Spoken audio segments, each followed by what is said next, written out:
की वैष्णवी प्रेम कहानी same caste होगी या इंटर कास्ट होगी। हेलो फ्रेंड्स, लॉर्ड कल्की और देवी वैष्णवी की प्रेम कहानी तो होगी, ये तो हम बहुत से वीडियोस में बता चुके हैं, पर क्या वो सेम कास्ट में होंगे या उनकी प्रेम कहानी इंटर कास्ट होगी। इस समय बहुत से लोग जो लॉर्ड कल्की पर वीडियोस बना रहे हैं, तो उनके दो ग्रुप हैं, जिनमें से एक मानते हैं कि सतयुग में जाति प्रथा नहीं होगी, दूसरे मानते हैं कि जात पात ना मानने के कारण ही कलिकाल बढ़ गया है, तो सतयुग में जाति प्रथा होगी। और बहुत से समझदार लोग ये भी कहते हैं कि इंटरकास्ट मैरिज नहीं करनी चाहिए, अपनी ही कास्ट में विवाह करना चाहिए। तो ऐसे में क्या देवी वैष्णवी और लॉर्ड कल्की सेम कास्ट में जन्म लेंगे या फिर अलग अलग। अभी कुछ दिन पहले हमारे वीडियो के कमेंट सेक्शन में किसी ने कहा कि कल्की वैष्णवी की प्रेम कहानी वर्तमान सामाजिक व्यवस्था को ध्वस्त करके नए आदर्श बनाएगी। ये बात हमको भी सही लगी। वैसे इस समय दोनों ही विचारधारा के लोग हैं जो सेम कास्ट और इंटरकास्ट दोनों के ही समर्थक हैं अपनी अपनी समझ से, पर भगवान की प्रेम कहानी लोगों की समझ से तो नहीं ही चलेगी। पर वो जो भी होगी वो सतयुग का आधार होगी, डिवाइन एरा का बेस होगी। आज जो जाति व्यवस्था है वो पुरातन में नहीं है। आप स्वयं देखें, इस समय जो सरनेम लोग प्रयोग कर रहे हैं, क्या वो आपको किसी भी धार्मिक ग्रंथ में मिलते हैं, जैसे सिन्हा, सक्सेना, शुक्ला, अग्रवाल, बरनवाल, जायसवाल।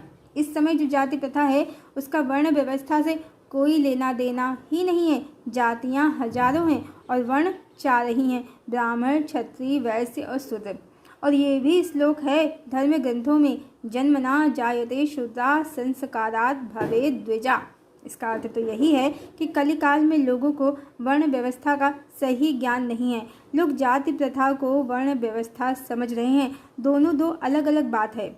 अब आप यही देख लें, ब्राह्मण वर्ग में ही द्विवेदी, त्रिवेदी, चतुर्वेदी, पांडे सब हैं, पर पूछने जाएंगे तो ज़्यादातर ने वेद पढ़ना तो दूर, शायद जीवन में कभी वेद को देखा भी ना हो। इसी से पता चलता है कि कलिकाल में ज्ञान लुप्त है, मात्र आडंबर शेष है। वैसे भी धर्म के 3 चरण हैं ही नहीं, चौथा भी लुप्त प्राय ही है। तो सतयुग में ये व्यवस्था, ये कास्ट सिस्टम तो नहीं चलेगा। वैसे भी बहुत कम लोग प्रवेश करने वाले हैं सतयुग में। अपने सद्गुणों के आधार पर जाति देखकर किसी को प्रवेश मिलेगा, ऐसा ना तो किसी धर्म ग्रंथ में लिखा है और ना ही ऐसा कोई भगवान का आदेश उपदेश कहीं पढ़ने सुनने को मिला है। हमने पहले ही आपको बताया है, जो देवी वैष्णवी हैं उनका जन्म भृगु ऋषि के कुल में हुआ है। जो भृगु ऋषि की पत्नी है ख्याति, जो ख्याति दक्ष प्रजापति की पुत्री हैं। देवी ख्याति के कुल में, भृगु ऋषि के कुल में देवी लक्ष्मी का जन्म हुआ है। सतयुग का जब पुरातन में अवतरण हुआ था, तब भी माता लक्ष्मी का जन्म हुआ था भृगु ऋषि के कुल में, और इस अवतार में भी देवी लक्ष्मी का जन्म अवश्य ही भृगु ऋषि के कुल में हुआ है, जो वर्तमान में कहीं खो गया है। और भृगु ऋषि के कुल में इसीलिए हुआ है क्योंकि अब सतयुग का अवतरण होना है।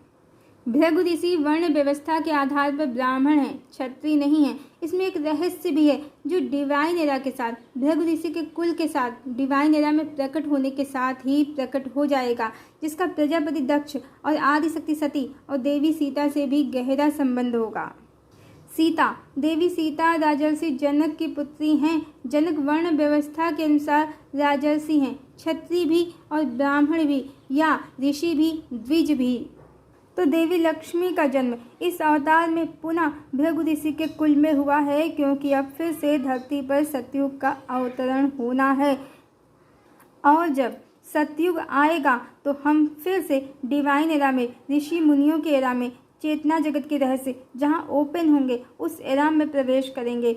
तो पुरातन का वो सब लौट आएगा, जो आज कोई स्वप्न ही है, जो कहीं खो गया है, हम सिर्फ जिसकी कल्पना ही कर सकते हैं। कैसा होगा सतयुग, वो तो सतयुग की धरती पर अवतरित होने के बाद ही पता चलेगा। पर इतना तो निश्चित है कि आने वाला युग आज के कास्ट सिस्टम वाला नहीं होगा, कोई और ही वर्ण व्यवस्था होगी। जाति प्रथा वर्ण व्यवस्था में बदलेगी। जैसे रघुवंश का नाम राजा रघु के नाम पर है और यदुवंश का नाम राजा यदु के नाम पर है, जो राजा ययाति और उनकी पत्नी रानी देवयानी के पुत्र हैं। वैदिक सनातन धर्म में रघुवंश, यदुवंश राजाओं के नाम पर पीढ़ियां चल रही थीं। अब इस सिंधु नदी घाटी सभ्यता जो 5000 साल पुरानी है, वहाँ जो लिपि है वो डिकोड हो रही है, पर वो वर्तमान हिंदी और संस्कृत भाषा की लिपि से बिल्कुल भी नहीं मिल रही है।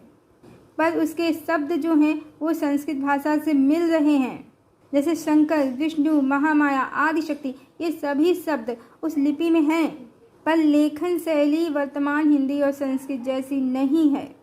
उच्चारण और शब्द अवश्य ही मिल रहे हैं। तो आज जो भी ग्रंथ पढ़ रहे हैं संस्कृत भाषा में हम, वो भी इसी कलिकाल के हैं। इंडस सभ्यता में तो ऐसी कोई संस्कृत लिपि ही नहीं है जो आज प्रयोग हो रही है। उनकी लिपि, उनकी लेखन शैली तो बिल्कुल अलग है, कुछ और ही है। इंडस सभ्यता वैदिक सनातन सभ्यता ही है, यानी आज हम वैदिक सभ्यता संस्कृत से कोसों दूर हैं, जहाँ हमें लौट के जाना है। और लॉर्ड कल्की का जन्म, लॉर्ड कल्की यदुवंश में ही जन्म लेंगे, जो बजनाभ का कुल, श्री कृष्ण के प्रपौत्र का कुल है, जो आज कहीं खो गया है। वो भी प्रकट होगा समय के साथ, जब भगवान की वास्तविक कहानी, जीवन और चरित्र प्रकट होगा। आपने चित्रों में देखा है, देवी राधा के हाथों में माखन की मटकी, श्री कृष्ण के हाथों में बांसुरी, गाय और मोर, नदी और पुष्प, उपवन उनके आसपास। तो देवी वैष्णवी और लॉर्ड कल्की जिस भी कुल में जन्म लेंगे, वर्तमान जाति व्यवस्था के अनुसार वो इंटरकास्ट ही होंगे, पर प्रकृति के बहुत करीब होंगे। भगवान परम पुरुष हैं तो आदिशक्ति मूल प्रकृति हैं। ईश्वर का कार्य, परमात्मा का कार्य प्रकृति का संवर्धन करना है, भोगवाद, भौतिकवाद को समाप्त करना है। अब ब्राह्मण, क्षत्रिय, वैश्य या शूद्र किसी भी वर्ण, जाति, कुल में आप उन्हें समझें, पर इतना बिल्कुल निश्चित है कि देवी वैष्णवी का जन्म भृगु ऋषि के कुल में ही हुआ है और लॉर्ड कल्की का जन्म यदुवंश में हुआ है। वर्तमान व्यवस्था के अनुसार इंटरकास्ट है। आज की सामाजिक व्यवस्था पर कठोर प्रहार है। भगवान की प्रेम कहानी सत्युग के अनुसार वो एक ही वर्ण के हैं। माँ में विदुषिता, पांडित्य और छत्राणी सा तेज और वीरता है, और भगवान बिल्कुल एक राजपुरुष के समान ही हैं, क्षत्रिय ही हैं, वीर पुरुष हैं। भगवान राम के समान मर्यादा पुरुषोत्तम हैं, श्री कृष्ण के समान योगेश्वर हैं, और भगवान बुद्ध के समान उनमें बोधित्व है। हरिओम।